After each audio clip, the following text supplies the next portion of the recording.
Boa tarde a todos. Boa tarde a todos.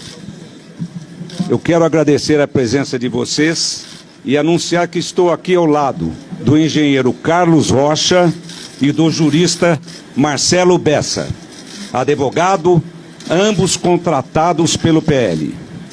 Muito de vocês deve estar se perguntando por que eu resolvi pedir um relatório sobre o processo eleitoral. Eu queria responder a essa indagação lembrando que foi o próprio Tribunal Superior Eleitoral, lá atrás, que nos deu essa incumbência, abrindo a possibilidade de que o PL e outros partidos pudessem ter acesso ao sistema da Justiça Eleitoral e às instalações do TSE. Quero dizer que nós estamos aqui hoje com uma única intenção: contribuir para o fortalecimento da democracia do nosso país.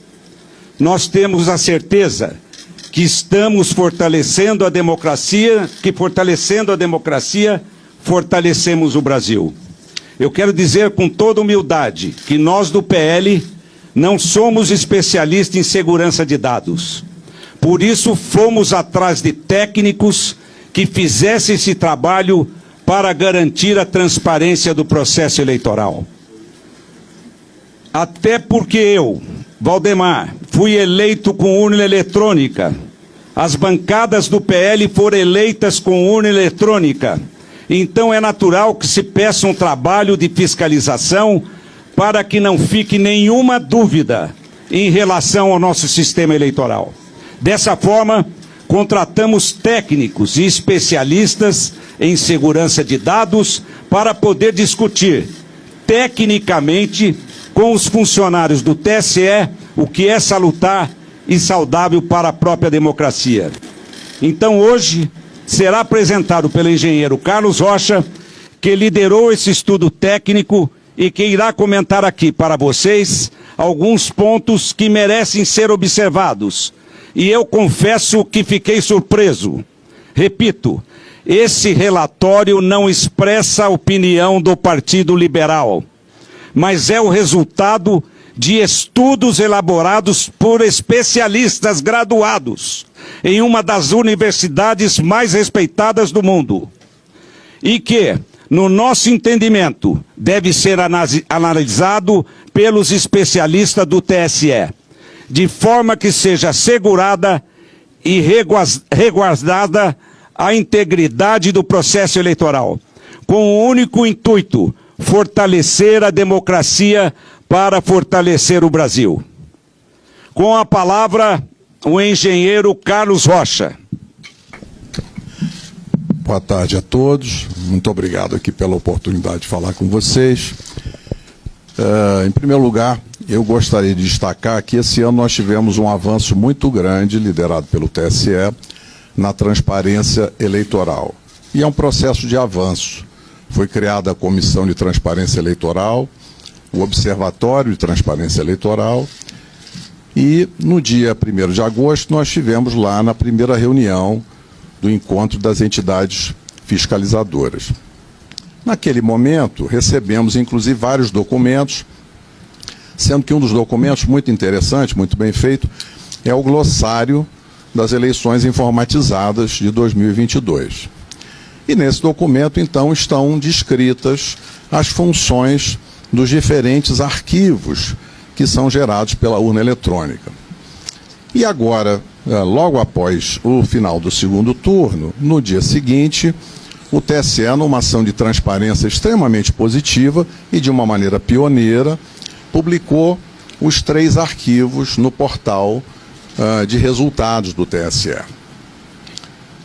E nesse portal, então, para cada sessão eleitoral aparecem 3 arquivos. O boletim de urna, cuja função é permitir às pessoas conhecerem os resultados de cada sessão e, eventualmente, fazerem testes na totalização. O segundo arquivo, que é o RDV, é o Registro Digital do Voto, que tem como fim, segundo o TSE, permitir uma eventual recontagem, um arquivo que registra todos os votos. E o terceiro arquivo que o TSE nos liberou foi o log da urna, que, segundo a orientação do TSE é um elemento importante de auditoria para os partidos políticos e para as entidades fiscalizadoras. E o que aparece nesse log de urna? É como se fosse um diário, né, de todas as atividades que cada urna eletrônica realiza, desde a sua preparação no TRE até o final do segundo turno. Imaginem vocês um diário em que cada linha registra uma atividade. Então, para o registro de cada atividade no log de urna de cada equipamento, o programa que constrói esse log, ele lê dois dados, duas informações diretamente do hardware da urna. Ele lê, digamos assim, a estampa de tempo, que é data, hora, minuto, segundo, e também lê o número de série da urna, que é chamado no TSE de código de identificação da urna. E é muito importante que essas informações estejam todas corretas, porque são essas informações que garantem a associação daquela atividade, daquele registro de atividade com o hardware, com aquele equipamento físico que realizou aquela atividade. E é importante destacar o seguinte: o nosso trabalho técnico de engenheiros, a gente faz isso para outras organizações do setor privado, e quem audita constrói, quem audita procura sempre colaborar com a organização auditada, e no caso aqui, é nosso propósito contribuir com o aperfeiçoamento do sistema e ampliar a confiança, seja dos eleitores, seja dos candidatos, em todo o processo eleitoral. Então, esse é o nosso objetivo. E nessa linha, então, seguindo a orientação do TSE, fomos analisar os arquivos log de urna, que é esse elemento de auditoria que pela primeira vez foi divulgado junto com os boletins de urna. E como é que a gente fez isso? A gente foi buscar uma plataforma inteligente de dados, usamos também plataforma planilhas Excel, mas como as tabelas são muito grandes, foram construídas duas grandes bases de dados, uma com todas as linhas de todos os boletins de urna, para fazer análise de registro de votos, e a outra tabela, uma grande tabela, com todas as linhas de todos os arquivos log de urna, de todas as urnas. São mais de 472 mil urnas. Ao montar essa tabela, aí surgiu uma ocorrência, que foi que nos chamou a atenção. Em alguns milhões, na realidade, em alguns bilhões de linhas, aparece apenas um número, que é um número inválido, ele está fora da faixa de numeração. Os códigos de identificação da urna, que são o número de série, eles vão até um valor de 2 milhões e pouco. E esse número que aparece lá é um número de 67 milhões e uns quebrados. Ora, buscamos diversas formas de encontrar mais informações, mas infelizmente ficou constatado nesse trabalho da equipe técnica que há dois comportamentos diferentes. Um comportamento das urnas novas, né? Que são as urnas modelo UE 2020, que chegaram recentemente.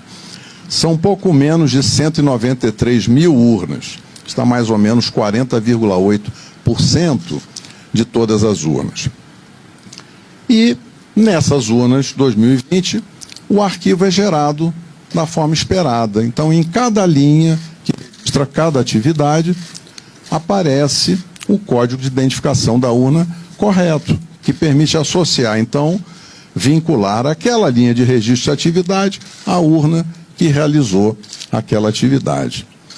Quando nós fomos analisar as urnas antigas, que são as urnas de modelos de UE 2009 até UE 2015, essas urnas têm pouco mais de 279 mil urnas, o que dá 59,2% do total das urnas. Nessas urnas, infelizmente, encontramos esse número inválido na quarta coluna do log. Esse é um indício muito forte de falha, de mau funcionamento da urna, porque é impossível associar o registro de cada atividade ao hardware, ao equipamento físico que teria gerado aquela atividade. Isso, evidentemente, se tornou um problema, porque é muito desagradável ter esse indício de Uai, seu app de vídeos curtos.